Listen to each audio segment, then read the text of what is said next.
John Dahlgren, who's in charge of that portion of the river, he is writing reports to the Secretary of the Navy.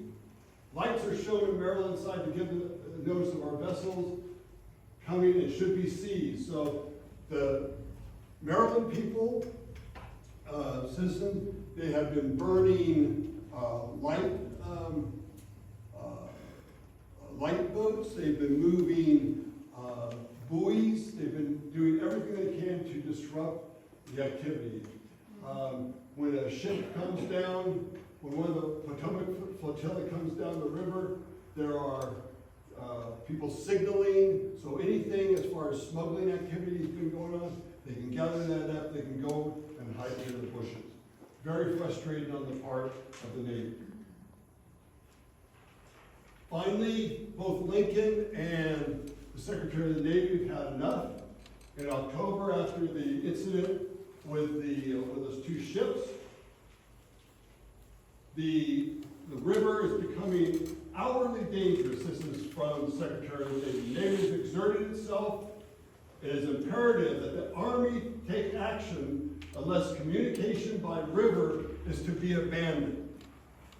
So, in this case, George McClellan, who's in charge of the Army, he has kind of poo-pooed the idea of sending troops down either to Maryland or sending troops down to the coast of Virginia to shoo away those Confederate batteries.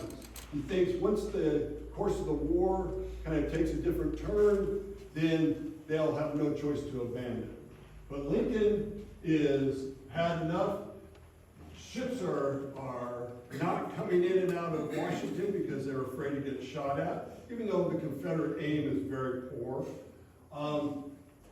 So we have a Secretary of the Navy calling for action. And then here finally, George McClellan, because there is an order put out by by Lincoln, said you will take action. And he said, I have been honored to inform you that the command of infantry and cavalry has started for different points here on the Potomac. So now we have the Excelsior Brigade will, instead of just merely being in Washington and making little maneuvers, will now move down into the lower part of Maryland. So we have Washington's way up here. The Confederate gun batteries are the main ones, are right in this stretch in here. And now the Excelsior Brigade, part of Hooker's division, there'll be another 5,000 troops, will be positioned in here, and that will be their job to interrupt the trade of contraband going across there. Not only did they bring infantry, but they're on artillery. And so now we have little gun duels going across the river. Walked down to the ferry afternoon, took the rebel batteries on our own. Little earthwork of braziers from the muzzle of the gun, the gun succeeded in exploding several shells in the enemy's battery.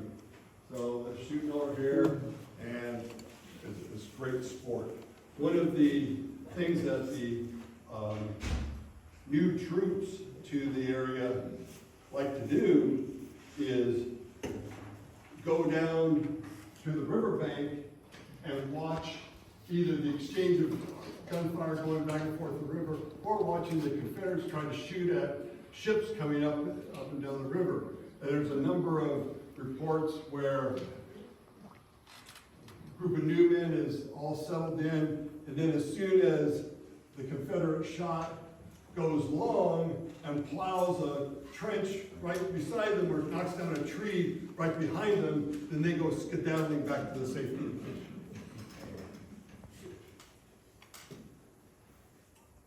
Every time an oyster boat passes, it's made an easy target for the rebel batteries. Sometimes our guns reply and not. So here we get an idea of what's going on. It was found that one of the shells was a 90-pound shell. So that's actually, pretty good sized piece of artillery that the Confederates have.